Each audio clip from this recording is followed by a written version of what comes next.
ছিটিয়ে রয়েছে কারিগরি শিক্ষা বোর্ডের অসংখ্য সনদ। অবৈধ প্রক্রিয়ায় টাকার বিনিময়ে এগুলো বিক্রি হয়। তবে বৈধ সনদের মতো এর অস্তিত্ব মিলবে শিক্ষা বোর্ডের সার্ভারেও। না, এটা হার্ড কপি যথেষ্ট না। এটা চূড়ান্ত মূল্যায়নটা তখনই হয় যদি সেটার অনলাইনে সেটার প্রমাণ পাওয়া যায়।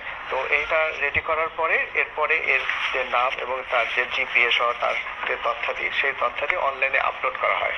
পরবর্তীতে সে যখন এই তথ্য দিয়ে সেখানে সার্চ দেওয়া হয় তখন সেখানে তার যথাযথ সত্যতা অনলাইনে দেখতে পায়।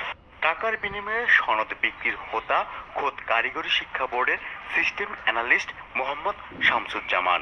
গত 1 এপ্রিল সহযোগী সহ তাকে হাতে নাতে গ্রেফতার করে ডিবি পুলিশ।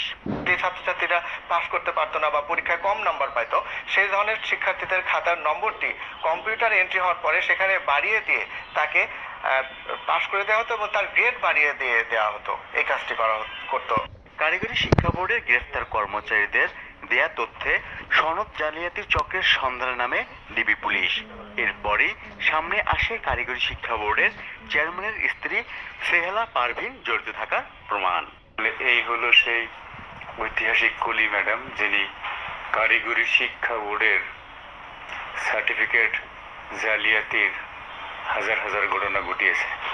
দুপুরে ডিএমপি মিডিয়া সেন্টারে সংবাদ সম্মেলনে ডিবির অতিরিক্ত কমিশনার হারুন অর রশিদ জানান, সিস্টেম অ্যানালিস্ট শামসুজ্জামানের কাছ থেকে চেয়ারম্যানের স্ত্রীর টাকা লেনদেনের প্রমাণ পেয়েছে তারা।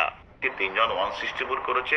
চেয়ারম্যানের বউকে আমরা জিজ্ঞাসাবাদ করেছি, সেও বলেছে তার সাথে ওই যে সিস্টেম অ্যানালিস্টের যোগাযোগ ছিল এবং লেনদেন ছিল এবং সেটা স্বীকার করেছে। এই ঘটনায় কুষ্টিয়া সহ রাজধানীর বিভিন্ন স্থান থেকে আরো 3 জনকে গ্রেফতার করা হয়। 25 জনকে চিহ্নিত করে তাদের গ্রেফতারে অভিযান চলছে বলেও জানায় সংস্থাটি। আমাদের দুদকের 2-1 জন কর্মকর্তা তার নামে একটা ফাইল খুলে তার সাথে আবার ওই সিদ্ধেশ্বরীতে বসে একাধিক কথাবার্তা বলে সেটাও স্থগিত হয়ে যায়। আর ওই 2 জন দুদকের কর্মকর্তা রিটায়ারে চলে যায়। সেখান থেকে সে কিছু বাংলা টাকাও নেই, কিছু ডলারও নেই। শিক্ষা মন্ত্রণালয়ের কর্মকর্তাদের ম্যানেজ করে টাকার বিনিময়ে বিক্রি করা জাল সনদ শিক্ষা বোর্ডের সার্ভারে আপলোড করত system analyst Mohammad Shamsuzzaman. DB police বলছে, কারিগরি শিক্ষা বোর্ডের চেয়ারম্যানের সংশ্লিষ্টতা পেলে তাকেও গ্রেফতার করা হবে।